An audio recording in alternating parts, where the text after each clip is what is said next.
Hi everyone and welcome to the complete DSA series, and today we're going to solve an important DSA question which is called sub-array sum equals k. Now this is an important problem because it's going to teach us a specific concept जो हम इस सवाल के अंदर तो use करेंगे ही, plus we are also going to apply that concept in multiple different DSA questions. अब इसके अलावा अगर हमें DSA का कोई और कॉन्सेप्ट पढ़ना है तो वो हमें इसी चैनल के ऊपर इस प्लेलिस्ट के अंदर अवेलेबल मिल जाएगा. Also there is a link for a company wise DSA sheet in the description box, so you can also check that out. तो सवाल की अपनी बात करते हैं. सवाल इज कॉल्ड सब-array sum equals k and this is problem number 560 on LeetCode. अब इस सवाल के अंदर we are given this array and a specific target. अपने इस array से हमें वो count बताना है या वो number of sub-arrays बताने हैं जिनका sum इस target के equal है. फॉर एग्जाम्पल, अब अगर हम एक array के अंदर एक सब array की बात करें तो it is basically a continuous part of an array. इस एरे के अंदर हम किसी भी कॉन्टिन्यूअस पार्ट को कंसिडर करें that will be called a sub array. For example, this is a sub array, या फिर this particular part is a sub array, और this is a sub array of two elements inside the array, and this entire array is also considered as a valid sub array. अब इस पूरे के पूरे array के अंदर there are multiple sub arrays that exist, पर specifically there are only two sub arrays जिनका sum is equal to this target. और कौन से हैं वो सब एरेज? सबसे पहला सब एरे इज दिस सब एरे जिसके अंदर वी हैव 3 एलिमेंट्स 9, 4 एंड 20, जिन तीनों का सम हमारे पास 33 के इक्वल आता है. द सेकंड सब array with the required some is this सब एरे जिसके अंदर वी हैव 3 एलिमेंट्स 20, 3 एंड 10, जिन तीनों का सम हमारे पास 33 के इक्वल आता है. तो हमारे पास यहाँ पर काउंट की वैल्यू हो जाएगी 2 एंड हमें इस काउंट 2 को रिटर्न करना है अपने एक फंक्शन से.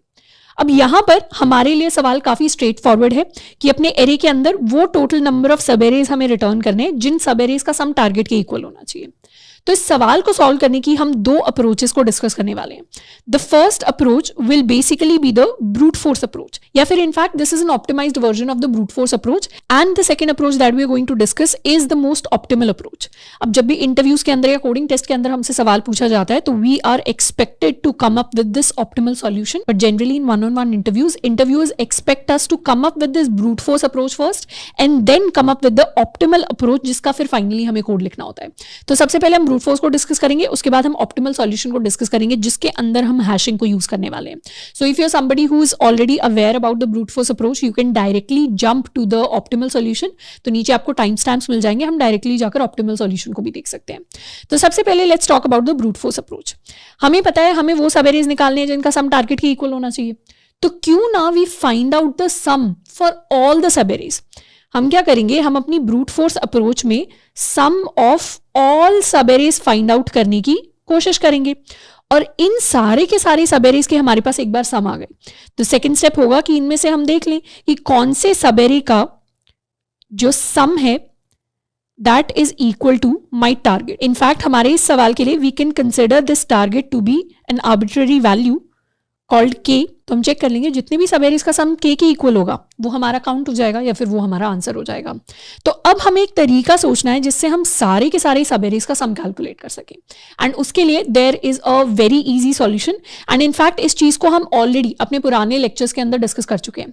हमने ऑलरेडी पुराने अपने एरेज वाले लेक्चर के अंदर डिस्कस कर रखा है कि किस तरीके से हम किसी भी एरे के लिए उसके सारे के सारे सब एरेज को प्रिंट करवा सकते हैं या फिर उसके सारे के सारे सब एरेज का सम कैलकुलेट कर सकते हैं. उसके लिए जनरली जो सबसे टिपिकल ब्रूट फोर्स अप्रोच होती है उसमें हमें बिग ऑफ n क्यूब का टाइम लगता है, लेकिन हम जो ब्रूट फोर्स अप्रोच डिस्कस करेंगे उसमें हम n स्क्वायर वाली अप्रोच डिस्कस करेंगे, क्योंकि n क्यूब वाली अप्रोच जो है उसको हम ऑलरेडी पुराने लेक्चर्स के अंदर डिस्कस कर चुके हैं. तो हम बेसिक अप्रोच में अपनी n स्क्वायर वाली अप्रोच को डिस्कस करेंगे.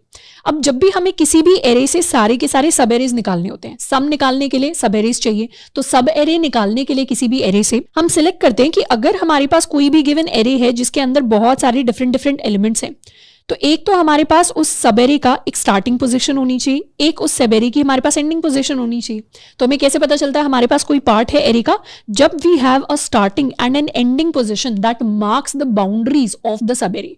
तो यही बाउंड्रीज को फाइंड आउट करने के लिए हम अपने लूप चलाने वाले हैं ताकि हमें अपने सब एरेज मिल सके. तो सबसे पहले हमें देखना पड़ेगा हमारा सब एरे स्टार्ट कहां से हो. हमारा जो सब एरे है उसकी स्टार्टिंग पोजीशन ये भी हो सकती है, लेट्स सपोज हमारा सब एरे यहाँ से स्टार्ट हो रहा है, तो हमारा पहला सब एरे जो यहाँ से स्टार्ट होगा उसके अंदर सिर्फ एक ही एलिमेंट होगा। सेकंड सब एरे जो यहाँ से स्टार्ट होगा उसके अंदर 2 एलिमेंट्स होंगे। थर्ड सब एरे जो यहाँ से स्टार्ट होगा उसके अंदर 3 एलिमेंट्स होंगे। तो इस तरीके से i इज इक्वल टू 0 से स्टार्ट होने वाले मल्टीपल सब एरेज हैं, बस उनकी एंडिंग चेंज हो जाती है। तो if I fix my i with a value 0, क्या हम कह सकते हैं, हम अपना एक j चला सकते हैं जिसमें फर्स्ट सब एरे में i और j सेम जगह होंगे। अगली बार j जब यहां आ जाएगा तो ये हमारा सेकंड सब एरे बन जाएगा। अगली बार j जब यहां आ जाएगा तो ये हमारा थर्ड सब एरे बन जाएगा। एंड सिमिलरली हम j की वैल्यू को इंक्रीज करते चले जाएंगे जब तक हमारे पास सब एरे के अंदर पूरा का पूरा एरे नहीं आ जाता। तो हम एक आउटर लूप चला सकते हैं अपनी ब्रूट फोर्स अप्रोच के अंदर, जिसमें हम i इज इक्वल टू 0 से लेकर n तक जाएंगे।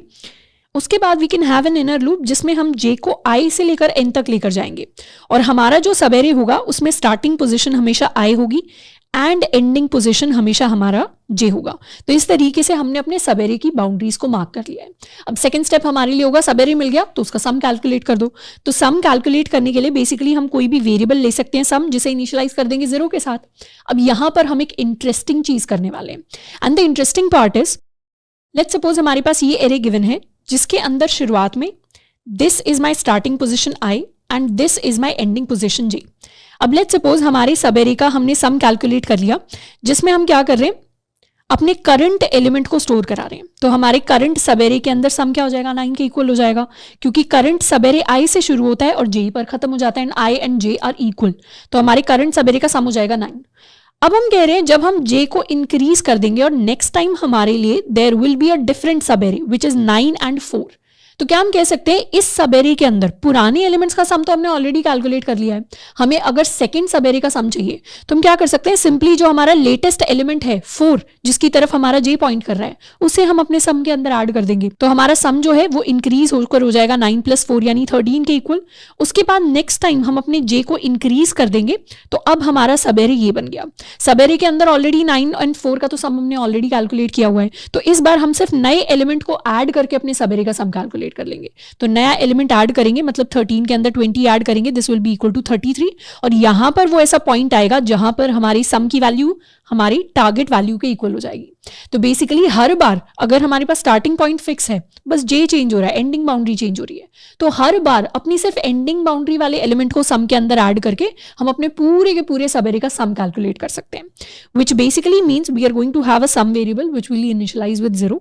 उसके बाद हमारा जो इनर लूप है जिसमें हम बार बार डिफरेंट अपने सब एरेस को एक्सप्लोर कर रहे हैं, इसके अंदर हर बार अपने सम के अंदर हम प्लस इक्वल टू कर देंगे current right side ending boundary which is area of j, and फिर फाइनली चेक कर लेंगे कि अगर हमारी करंट सम की वैल्यू हमारी k के इक्वल है, मतलब मेरे टारगेट के इक्वल है, उस केस में हम अपने काउंट को कर देंगे प्लस या अपने आंसर को कर देंगे प्लस। तो इस तरीके से हम अपने सारे के सारे सब एरेस को कैलकुलेट कर लेंगे जिनका सम k के इक्वल आता है। अगर इस अप्रोच का कोड देखें तो I have already return the code for this approach. ये हमारा फंक्शन है जिसे हमें कंप्लीट करना था, दिस इज माई n, हमने काउंट वेरिएबल ले लिया है इक्वल टू 0। यहाँ पर हम क्या कर रहे हैं, बेसिकली हमने अपना वही सेम सूडो कोड को कोड के अंदर कन्वर्ट कर दिया है। Outer loop is marking the starting point of my सब एरे, उसके बाद हमने एक सम वेरिएबल ले लिया है, and this is the inner loop which is marking my ending boundary. इसमें बार बार एंडिंग हमारी चेंज हो रही है जिसमें हम सम कैलकुलेट कर रहे हैं, सम को चेक कर रहे हैं is it equal to k, and हर बार अपने काउंट को कर रहे हैं प्लस। लास्ट में हमने काउंट को रिटर्न कर दिया। We can also run this approach and try to submit it. तो इस सवाल के लिए हमारी जो ब्रूट फोर्स अप्रोच है वो भी सबमिट हो जाएगी, क्योंकि इसके कंस्ट्रेंट्स कुछ ऐसे हैं कि हमारे लिए n² का जो सॉल्यूशन है वो एक्सेप्ट हो जाएगा। तो यहीं से हम टाइम कॉम्प्लेक्सिटी भी देख सकते हैं। आउटर लूप n टाइम्स चलेगा ऑन एवरेज, इनर लूप भी n टाइम्स चलेगा ऑन एवरेज, बाकी सारे ऑपरेशंस कांस्टेंट है। तो हमारी जो टाइम कॉम्प्लेक्सिटी हो जाएगी for this particular approach that will be big of n²। Space complexity में हमने एज सच कुछ यूज नहीं किया, तो हमारे पास कांस्टेंट स्पेस कॉम्प्लेक्सिटी होने वाली है। अब ये तो है kind of a brute force तरीका हमारे सवाल को सॉल्व करने का। सेकेंड अप्रोच अब हम डिस्कस करने वाले हैं जिसके अंदर इस n² टाइम कॉम्प्लेक्सिटी को हम थोड़ा सा और ऑप्टिमाइज करके बिग ऑफ n की तरफ शिफ्ट करने की कोशिश करेंगे। अब सेकेंड अप्रोच के लिए एक बार दोबारा से लेट अस री इमेजिन आवर एरे। अब हमारा जो गिवन एरे है वो कुछ ऐसा दिखाई देता है। लास्ट क्वेश्चन के अंदर अगर हम ध्यान से एनालाइज करें, हम बेसिकली अपने नेस्टेड लूप्स को इसलिए यूज कर रहे थे because we wanted to find out all the sub array sums. अब अगर हमें सब एरे सम ढूंढना है तो हमें नेस्टेड लूप को यूज करना ही पड़ेगा, क्योंकि हमारे पास सब एरे की कोई स्टार्टिंग बाउंड्री होनी चाहिए, कोई एंडिंग बाउंड्री होनी चाहिए, और बीच में अपने एलिमेंट्स का सम कैलकुलेट करने का कोई तरीका होना चाहिए। पर क्या कोई और बेटर अप्रोच एग्जिस्ट करती है इन्हीं सब एरे सम्स को कैलकुलेट करने के लिए without using a nested loop? तो इसका जवाब होगा यस, एक और अप्रोच एग्जिस्ट करती है सब एरे सम को कैलकुलेट करने के लिए विदाउट यूजिंग नेस्टेड लूप, जिसे हम कहते हैं prefix sum. And prefix sum is an approach जिसको हम सिर्फ इस क्वेश्चन के अंदर यूज नहीं कर रहे होंगे। This is an important concept जो मल्टीपल डीएसए क्वेश्चंस के अंदर यूज होता है। जनरली सब एरे सम से रिलेटेड कई सारे सवालों के अंदर प्रीफिक्स सम का जो कॉन्सेप्ट है वो यूज होता है। अब प्रीफिक्स सम का कॉन्सेप्ट क्या होता है इसके बारे में बात करते हैं। लेट्स सपोज हमारे पास कोई एक एरे है जिसके अंदर वी हैव मल्टीपल एलिमेंट्स। अब अगर लेट्स सपोज हमने 0 से लेकर किसी भी इंडेक्स i तक के सारे एलिमेंट्स का इस एरे के अंदर सम स्टोर करा दिया, जैसे let's suppose this is 1 2 3 4 and 5, और एग्जाम्पल के लिए अपनी i की वैल्यू को 1 ले लेते हैं। हमने क्या किया, हमने prefix sum of i store करा लिया। प्रीफिक्स सम ऑफ i कहने का मतलब है कि 0th इंडेक्स से लेकर ith इंडेक्स तक सारे के सारे एलिमेंट्स का हमने सम स्टोर करा लिया। तो क्या हम कह सकते हैं कि प्रीफिक्स सम ऑफ i की वैल्यू क्या हो जाएगी, 0 से लेकर i तक के सारे एलिमेंट्स, यानी 1 + 2 विच इज इक्वल टू 3। और हमने 0 से लेकर j तक सारे के सारे एलिमेंट्स का सम स्टोर करा लिया। यहां पर एग्जांपल के लिए हमने j की वैल्यू को ले लिया 3 के इक्वल। तो क्या हम कह सकते हैं that my prefix sum of j is equal to 1 + 2 + 3 + 4 which is equal to 10।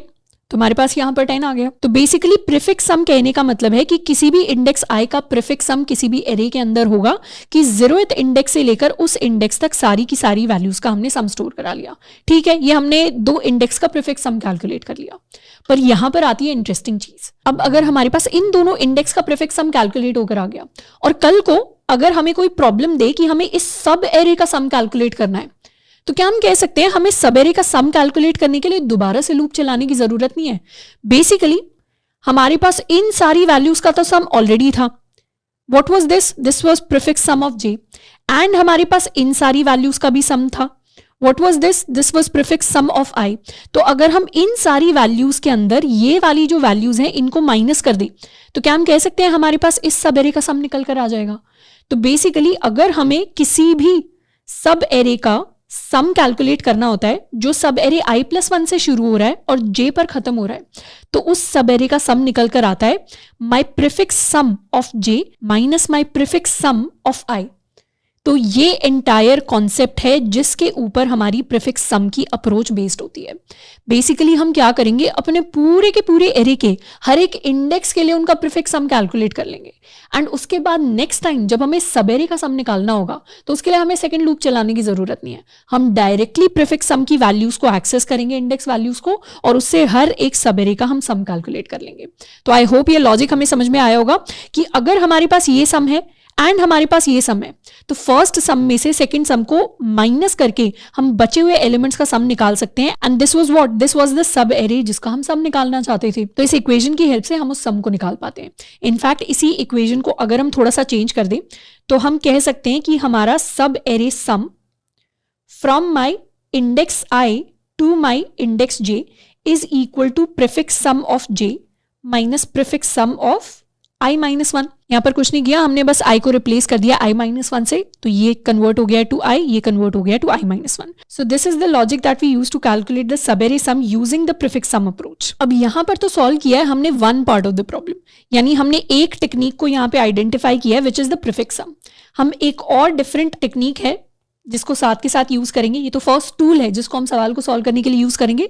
Second tool is basically an important formula and the formula is, अगर हमें ऑलरेडी पता है कि हमारे सब एरे का सम, कोई भी अगर हम सब एरे लें, फॉर एग्जांपल हमने ये सब एरे ले लिया, हमें पता करना है कि हमें तो वो सारे के सारे सब एरेज चाहिए जिनका सम टारगेट के इक्वल होना चाहिए। तो क्या हम कह सकते हैं कि ये अगर मेरा सब एरे है, एग्जाम्पल के लिए इफ दिस इज माई सब एरे, तो इसके अंदर हमें पता है ये जो हमारा इंडेक्स है ये i इंडेक्स होगा, ये जो हमारा इंडेक्स है ये j इंडेक्स होगा। इसी सेम फॉर्मूला को अगर हम अप्लाई करें तो हम चाहते हैं कि my prefix sum of j minus my prefix sum of i-1, ये क्या हो जाता है, ये हमारे इस सब एरे का सम हो जाता है। This value should be equal to k, मतलब ये जो हमारा टारगेट है इसी को हमने k कह दिया। This value should be equal to k, ये हमें ऑलरेडी पता है। तो क्या हम कह सकते हैं कि अगर हमारे पास एक भी इंडेक्स आ जाता है, हमने एक भी इंडेक्स j को या एक भी इंडेक्स i को हमने सक्सेसफुली आइडेंटिफाई कर लिया है, तो क्या हम कह सकते हैं, लेट्स सपोज हमने जे को आइडेंटिफाई कर लिया, तो उस केस में क्या हम कह सकते हैं कि हमें जो दूसरी वैल्यू फाइंड आउट करनी है which is prefix sum of i minus 1, this value is equal to prefix sum of j minus k। तो ये भी एक इंपॉर्टेंट इक्वेशन है जो हमें हमारा सवाल सॉल्व करने में हेल्प करेगी। बेसिकली हमें पता है ये फॉर्मूला हमें यूज करना था प्रीफिक्स सम का। अब इस फॉर्मूले के अंदर अगर हम एक सिंगल अपना लूप चला लेते हैं जो बस जे को ट्रैक करने का काम करेगा, हमें नहीं पता आई क्या है, हमें बस ये पता है मेरा ये करंट जो सबेरे चल रहा है ये कहाँ पे खत्म होता है, हमें नहीं पता अपने इस टारगेट सम के लिए, के सम के लिए उस सबेरे को शुरू कहाँ होना था। लेकिन हमें ये तो पता है कि हमारा टारगेट क्या होना चाहिए, हमारे सबेरे का सम क्या होना चाहिए, क्योंकि हमें तो वही सबेरे चाहिए जिनका सम के इक्वल है। तो अगर हमने अपने जे को निकाल लिया, हमने अपने के को कैलकुलेट कर लिया, तो बेसिकली हमारे पास वो प्रीफिक्स सम आ जाएगा जिसे हमें अपने करंट जेएच सम में से माइनस करने की जरूरत है ताकि हमारे पास करेक्ट सबेरे आ जाए। और जितनी बार भी ये प्रीफिक्स सम एग्जिस्ट करता होगा वो हमारे आंसर के अंदर ऐड हो जाएगा। तो अभी तक अपने सवाल के हमने सिर्फ फर्स्ट पार्ट को आइडेंटिफाई किया है which is to calculate the prefix sum, और कैसे प्रीफिक्स सम से हम अपने आंसर को कैलकुलेट कर रहे होंगे। अभी हम उस डायरेक्शन में सोचना स्टार्ट कर रहे हैं। तो let us also right the pseudo code along with it. हम बेसिकली क्या करना चाह रहे हैं, सबसे पहले तो हम एक प्रीफिक्स सम नाम का एरे बनाएंगे जिसका साइज हमारा होगा n के equal, it will be vector of integer, जिसके अंदर हम सारे के सारे एरे का प्रीफिक्स सम स्टोर करेंगे। तो बेसिकली हम एक प्रीफिक्स सम नाम का उसी साइज का एरे बनाएंगे जिस साइज का हमारा ओरिजिनल एरे है। दिस इज प्रीफिक्स सम। अब इस एरे के अंदर हमारे पास इंडेक्स हो जाएंगे 0, 1, 2, 3, 4 एंड 5। अगर हम फर्स्ट इंडेक्स की बात करें तो यहाँ पर इतने सब एरे का सम स्टोर होगा विच इज इक्वल टू 9। अगर हम फर्स्ट इंडेक्स की बात करें तो यहाँ पर इनका सम कैलकुलेट होगा विच इज इक्वल टू 13। अगर हम इस इंडेक्स की बात करें तो यहाँ पर इतने एलिमेंट्स का सम कैलकुलेट होगा विच इज इक्वल टू 33। अगर इस इंडेक्स की बात करें तो इन सब का सम यहाँ पर कैलकुलेट होगा विच इज इक्वल टू 36। तो बेसिकली हर एक इंडेक्स का प्रीफिक्स सम निकालने के लिए पुराना जो हमारा प्रीफिक्स सम है उसमें बस हमें अपने करंट एलिमेंट को ऐड करना है। तो 36 के अंदर 10 को ऐड कर देंगे तो हमारे पास 46 आ जाएगा। सिमिलरली 46 के अंदर 5 को ऐड कर देंगे तो हमारे पास 51 आ जाएगा। तो अपना प्रीफिक्स सम कैलकुलेट करने के लिए हमें एक प्रीफिक्स सम नाम का एरे बनाना है। हमारा जो प्रीफिक्स सम है उसके अंदर 0th इंडेक्स डेफिनेटली हमारा एरे ऑफ 0 होने वाला है। एंड उसके बाद हम एक लूप चला देंगे i इज इक्वल टू 1 से लेकर n तक। प्रीफिक्स सम ऑफ i की जो वैल्यू होती है that is equal to prefix sum of i minus 1 plus हमारा एरे ऑफ i। तो इस तरीके से सारे के सारे एलिमेंट्स के लिए हम अपने प्रीफिक्स सम को कैलकुलेट कर लेंगे। This is the first part of the problem. अब एक बार हमारे पास सारे के सारे इंडेक्स के प्रीफिक्स सम आ गए तो यहां पर तो हमारा फर्स्ट पार्ट खत्म हो गया।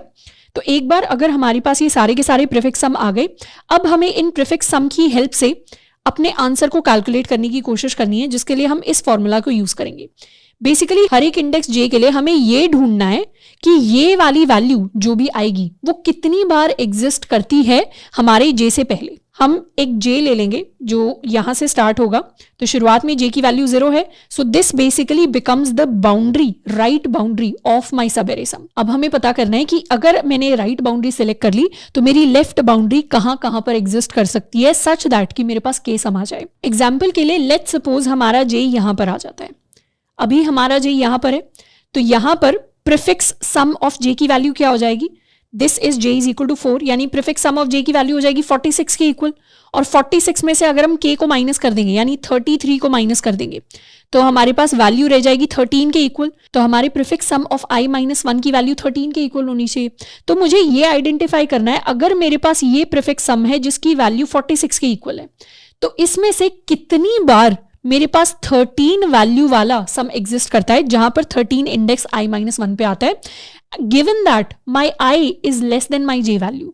i लेस देन j होगा तभी तो हम लेफ्ट बाउंड्री को ढूंढ पाएंगे। तो मुझे ये भी देखना है कि मेरा जो इंडेक्स i है जिसको हम ढूंढने की कोशिश कर रहे हैं ये प्रीफिक्स सम j से पहले ही एग्जिस्ट करना चाहिए, j के बाद एग्जिस्ट नहीं करना चाहिए। तो अब मेरे लिए ढूंढने का काम रह गया कि मेरे प्रीफिक्स सम के अंदर 13 कहां पर आता है।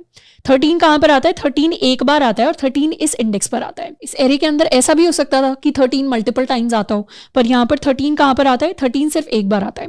13 के 1 पर आने का मतलब है that my index i minus 1 is equal to this value. अगर मेरा i minus 1 is equal to 1 है तो इसका मतलब i क्या हो गया, i 2 हो गया। i अगर 2 है तो this is equal to my i। तो मतलब हम इस सबेरे को ढूंढने की कोशिश कर रहे हैं। इस सबेरे का मतलब है कि 20 प्लस 3 प्लस 10 इस सबेरे का सम है मेरे टारगेट यानी मेरे के इक्वल। इसे मैं रीइटरेट कर देती हूँ क्योंकि ये स्टेप बहुत ज्यादा इंपॉर्टेंट है। हम एक j पॉइंटर लेंगे जो बार बार हर एक इंडिविजुअल इंडेक्स पर जा रहा होगा। पहले जे 0 होगा, फिर 1 होगा, फिर 2 होगा, and finally let's suppose example के लिए मेरा जे यहां पर आ गया जहां मुझे अपना एक आंसर मिलने वाला है। मुझे पता है जे यहां पर है, तो मेरे पास प्रीफिक्स ऑफ जे की वैल्यू है, मतलब इस पूरे एरे की मेरे पास वैल्यू है। अब इसमें से मैं के माइनस करके ऐसा एरे निकालने की कोशिश कर रही हूं सच दैट दोनों का आंसर के इक्वल आ जाए, किसी बीच वाले सब एरे का सम के इक्वल आ जाए। तो वहां पर मुझे पता चला मुझे 13 वाला प्रीफिक्स सम ढूंढना है। तो 13 प्रीफिक्स सम कहां एग्जिस्ट करता है? यहां एग्जिस्ट करता है। 13 प्रीफिक्स सम कहने का मतलब है कि ये 9 + 4। तो हम क्या करना चाह रहे हैं, इस 9 + 4 मतलब इस 13 को यहां से हटाना चाह रहे हैं ताकि मेरे पास ये 23 और 10 वाला सब एरे बन जाए, जिसका जो सम है वो हमारी टारगेट यानी के वैल्यू के इक्वल आना चाहिए। So this is what we are trying to do when we are using the prefix sum approach. Prefix sum approach के अंदर राइट बाउंड्री को हम फिक्स कर रहे हैं और लेफ्ट बाउंड्री को हम ढूंढने की कोशिश कर रहे हैं बाय फाइंडिंग दिस वैल्यू। ये जो माइनस करके हमारे पास जो ये वैल्यू आएगी which is the magical value, इस मैजिकल वैल्यू को ढूंढते ही हमारे पास हमारा सब एरे सम आ जाएगा जो टारगेट के इक्वल है। तो ये हमारे पास केस 1 है जिसमें हमें अपना आंसर मिल रहा होगा, एंड इसके अलावा हमारे पास एक केस 2 भी एग्जिस्ट करता है जिसके अंदर हमें अपना आंसर मिलेगा।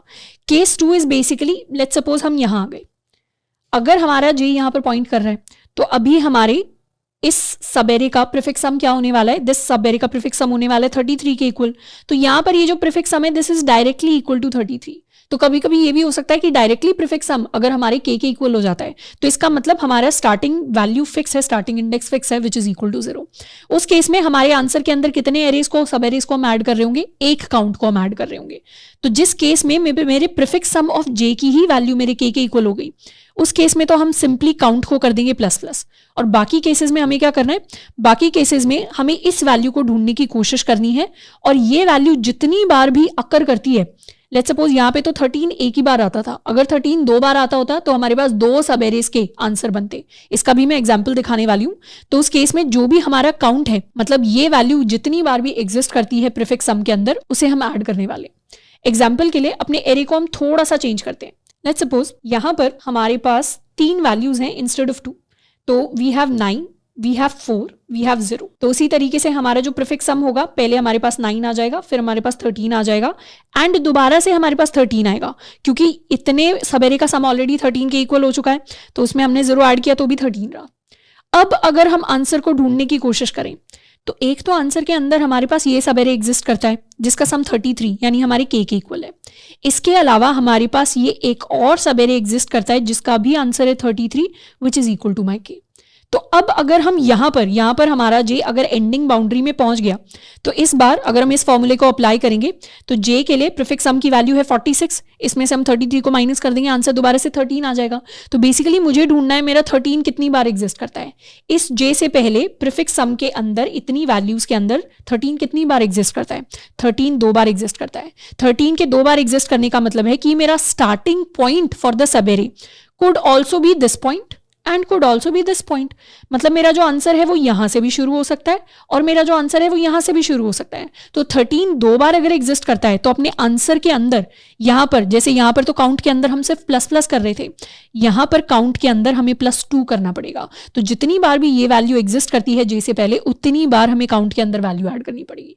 अब ये जो 13 का स्कोर है या सारे के सारे प्रीफिक्स सम का स्कोर है, इसे हम ट्रैक कैसे करेंगे कि कितनी बार एग्जिस्ट करता है। उसके लिए हम यूज करने वाले हैं हैशिंग का, मतलब उसके लिए हम यूज करेंगे अपना एक अनऑर्डर्ड मैप। तो basically will use N unordered map. हम यहाँ पर प्लेन मैप भी यूज कर सकते थे, पर हम अनऑर्डर्ड मैप इसलिए यूज कर रहे हैं क्योंकि unordered map is more optimised as compare to plain map. Plain map के अंदर internally tree data structure use होता है जिसकी वजह से average practical time complexity big of log n लगती है, जबकि अनऑर्डर्ड मैप के अंदर प्रैक्टिकल टाइम कॉम्प्लेक्सिटी कांस्टेंट होती है big of 1, which is really crucial to solving this problem. तो इसीलिए हम अनऑर्डर्ड मैप को ही यूज करना मेजॉरिटी क्वेश्चंस डीएसए क्वेश्चंस के अंदर प्रेफर करते हैं। तो अनऑर्डर्ड मैप हम बनाएंगे which will be integer type, और इसके अंदर हम स्टोर क्या करेंगे, बेसिकली फर्स्ट इंटीजर तो हो जाएगा हमारा प्रीफिक्स सम, और सेकंड इंटीजर हो जाएगा उस प्रीफिक्स सम की फ्रीक्वेंसी कि वो कितनी बार आता है।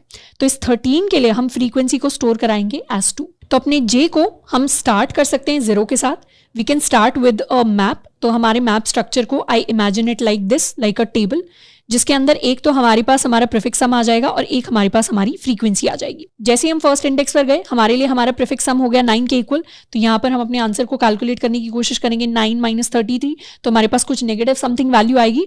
हम देखेंगे क्या ये वैल्यू हमारे मैप के अंदर एग्जिस्ट करती है। अभी मैप के अंदर कुछ एग्जिस्ट नहीं करता, तो मैप के अंदर कुछ एग्जिस्ट नहीं करता, ठीक है, हम जे को अपने को प्लस प्लस कर देंगे, पर साथ के साथ अपने जो पुराने प्रीफिक्स सम है उनको मैप्स के अंदर ऐड कर देंगे। तो मैप के अंदर 9 ऐड हो जाएगा with a frequency of 1। Next time हम यहां पर है, दोबारा से हम कैलकुलेट करेंगे हमें क्या वैल्यू ढूंढनी है। हमारे लिए अभी प्रीफिक्स सम ऑफ जे की वैल्यू है 13 के इक्वल। 13 में से 33 माइनस कर देंगे, हमारे पास -20 आ जाएगा। -20 क्या मैप के अंदर एग्जिस्ट करता है? नहीं करता, तो कोई बात नहीं, हम अपने जे को कर देंगे प्लस प्लस। जे को प्लस प्लस करने से पहले हम अपने करंट सम को ऐड करवा देंगे मैप के अंदर, तो प्रीफिक्स सम 13 के लिए फ्रीक्वेंसी आ जाएगी 1 के इक्वल। उसके बाद दोबारा से चेक करेंगे फॉर द करंट फ्रीक्वेंसी। अभी हमारा जो यहाँ पर पॉइंट कर रहा है, मतलब इसके लिए प्रीफिक्स सम हो गया 13 के इक्वल, तो 13 में से दोबारा 33 को माइनस करेंगे, दोबारा हमारे पास -20 आएगा। -20 हमारे मैप के अंदर कहीं भी एग्जिस्ट नहीं करता, तो हमें जे को कर देना है प्लस प्लस, मतलब यहाँ पर आंसर एग्जिस्ट नहीं करता। और आगे बढ़ने से पहले हमारी जो पुराना प्रीफिक्स सम था 13, क्योंकि 13 ऑलरेडी एग्जिस्ट करता है, तो इस बार इसकी फ्रीक्वेंसी को अपडेट करके हम कर देंगे 2 के इक्वल।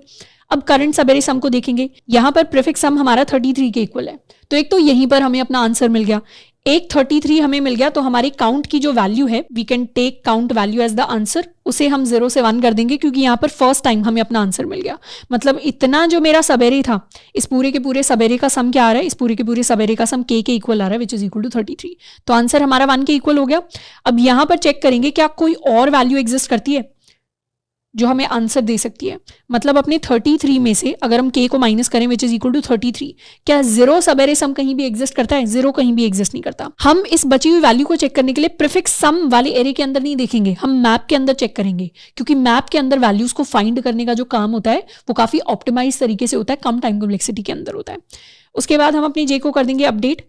नेक्स्ट टाइम वैल्यू जब चेक करेंगे तो इस बार जे के लिए जो प्रीफिक्स सम है दैट इज इक्वल टू 36। तो हमें ढूंढनी कौन सी वैल्यू है? 36 - 33 यानी 3। क्या कोई भी हमारा प्रीफिक्स सम है जहां पर वैल्यू 3 के इक्वल है? नहीं है। अब आगे बढ़ने से पहले हमने ऑब्वियसली इस 33 को स्टोर करा दिया होगा with a frequency of 1, and next time हम 36 को भी स्टोर करा देंगे with a frequency of 1। And now comes the most important part of the question. जैसे ही हमारी जे की वैल्यू वापस से यहां पर आ जाएगी, तो अब हम दोबारा से कैलकुलेट करेंगे कि हमें कौन सी वैल्यू ढूंढनी है। हमें 46 यानी अपने करंट प्रीफिक्स सम में से माइनस करना है अपनी के वैल्यू को, and this value is going to be equal to 13। अब जैसे ही हमें पता चल गया हमें 13 को ढूंढना है, तो मैप के अंदर हम 13 को ढूंढेंगे। 13 यहाँ पर एग्जिस्ट करता है विद अ फ्रीक्वेंसी ऑफ 2। इसका मतलब 2 ऐसे डिफरेंट सब एरेज हैं जो एग्जिस्ट करेंगे, जो हमें टारगेट सम अपना रिटर्न करके दे देंगे। तो पहला सब एरे ये सब एरे होगा एंड सेकंड सब एरे ये सब एरे होगा, और दोनों के अंदर कॉमन चीज क्या है? दोनों के अंदर कॉमन चीज है ये जे वैल्यू।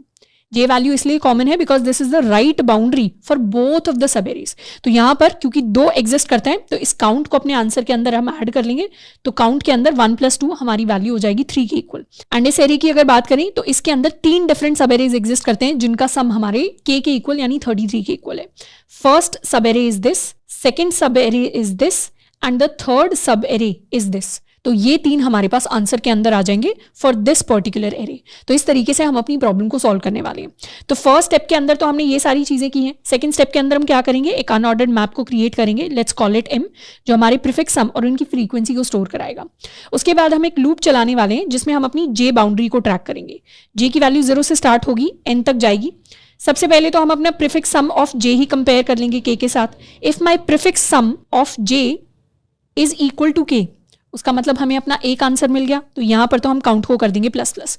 ये केस कब आएगा? This is my case number 2, जो यहां पर इस केस के अंदर आने वाला है। सेकेंड केस हमारे लिए होगा कि हमारी वैल्यू जिसे हमें ढूंढना है वो वैल्यू क्या है? वो वैल्यू है दिस, यानी हमारा prefix sum of j minus k हमारी वो वैल्यू है जिसे हमें ढूंढना है। इस वैल्यू को हम अपने मैप के अंदर ढूंढेंगे। अगर हमारे मैप के अंदर, जैसे यहां पर लिख लेते हैं, अगर हमारे मैप के अंदर ये वैल्यू हमें मिल जाती है, we are able to find this value, उस केस में मैप के अंदर वैल्यू के करस्पॉन्डिंग जो भी वैल्यू है उसे अपने काउंट के अंदर हम ऐड कर देंगे। इसे कहने का मतलब है कि अगर 13 के लिए 2 एग्जिस्ट करता है तो हमारे आंसर के अंदर 2 जाकर ऐड हो जाएगा, और अगर ये वैल्यू एग्जिस्ट नहीं करती तो उस केस में हमें कुछ नहीं करना। तो हमें सिर्फ वैल्यू का होना ही, उसकी एग्जिस्टेंस ही चेक करनी है। एंड जाते जाते लास्ट में हमें क्या करना है? इस सेम लूप के अंदर ये तो फर्स्ट चीज है जो हमें चेक करनी है, which is the existence of value in the map. Second काम जिसको हम करना चाहते हैं कि नेक्स्ट टाइम के लिए हमारा जो करंट प्रीफिक्स सम है उसे अपने मैप के अंदर हम ऐड करना चाहते हैं। तो नेक्स्ट टाइम के लिए अपने मैप के अंदर जो हमारा प्रीफिक्स सम ऑफ जे है उसके करस्पॉन्डिंग अपनी फ्रीक्वेंसी हम ऐड करना चाहते हैं। तो अगर ये वैल्यू ऑलरेडी एग्जिस्ट नहीं करती होगी तो फ्रीक्वेंसी को 1 से स्टार्ट कर देंगे, नहीं तो हम अपनी पुरानी फ्रीक्वेंसी को यहाँ पर प्लस प्लस कर सकते हैं। सो this is the entire approach जिसके बेसिस पर हम अपने सवाल को सॉल्व करते हैं। तो एक बार जल्दी से इसका हम कोड लिखकर देखते हैं and then we are going to analyse the time complexity. Code के लिए सबसे पहले अपना n लिख लेते हैं, which is basically my array dot size. Let me rename this to array. उसके अलावा हम अपना एक काउंट ले सकते हैं which will store our answer, इसे भी इनिशियलाइज कर लेते हैं 0 के साथ। एंड अपना एक वेक्टर ऑफ इंटीजर ले लेते हैं, vector of integer, let's call it prefix sum. This is my prefix sum जिसका साइज होगा n, इसे इनिशियलाइज कर देते हैं 0 के साथ।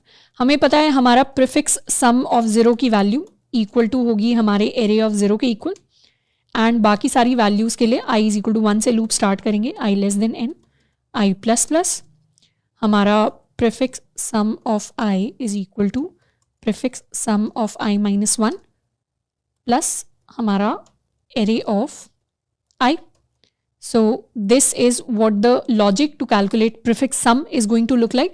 उसके बाद हमारे लिए सेकेंड स्टेप हो जाएगा to calculate the count. Count calculate करने के लिए हम अपनी आउटर जो बाउंड्री है, लास्ट जो बाउंड्री है, उसमें जे की शुरुआत कर लेंगे 0 के साथ, जे लेस देन n, जे प्लस प्लस। सबसे पहले तो चेक कर लेंगे अगर हमारे प्रीफिक्स सम ऑफ जे की value if this becomes equal to my k, तो उस केस में तो हमें अपना एक आंसर मिल गया, तो काउंट को कर देंगे प्लस प्लस। नहीं तो हमें कौन सी वैल्यू को ढूंढना है, हमारी जो वैल्यू जिसको हम ढूंढना चाहते हैं that is prefix sum of j minus k. अगर हमारी मैप के अंदर, let us also create a map, तो यहाँ पर हम एक अनऑर्डर्ड मैप क्रिएट करने वाले हैं of integer values which is called m। इस मैप के अंदर हम अपना prefix sum with the frequency store कराना चाहते हैं। तो मैप के अंदर चेक कर लेंगे अगर हमारे मैप के अंदर डॉट फाइंड हमारी जो वैल्यू है वो अगर एग्जिस्ट करती है, यानी if this is not equal to m dot end, तो उस केस में हमें अपना एक और आंसर मिल गया। तो मतलब काउंट के अंदर हम ऐड कर देंगे मैप के अंदर उस वैल्यू के लिए जो भी फ्रीक्वेंसी स्टोर्ड है उसे हम काउंट के अंदर ऐड कर देंगे। और जाते जाते हमें क्या करना है, मैप के अंदर अगर ऑलरेडी हमारी करंट प्रीफिक्स सम एग्जिस्ट करता है तब तो हम उसकी फ्रीक्वेंसी को कर देंगे इंक्रीज।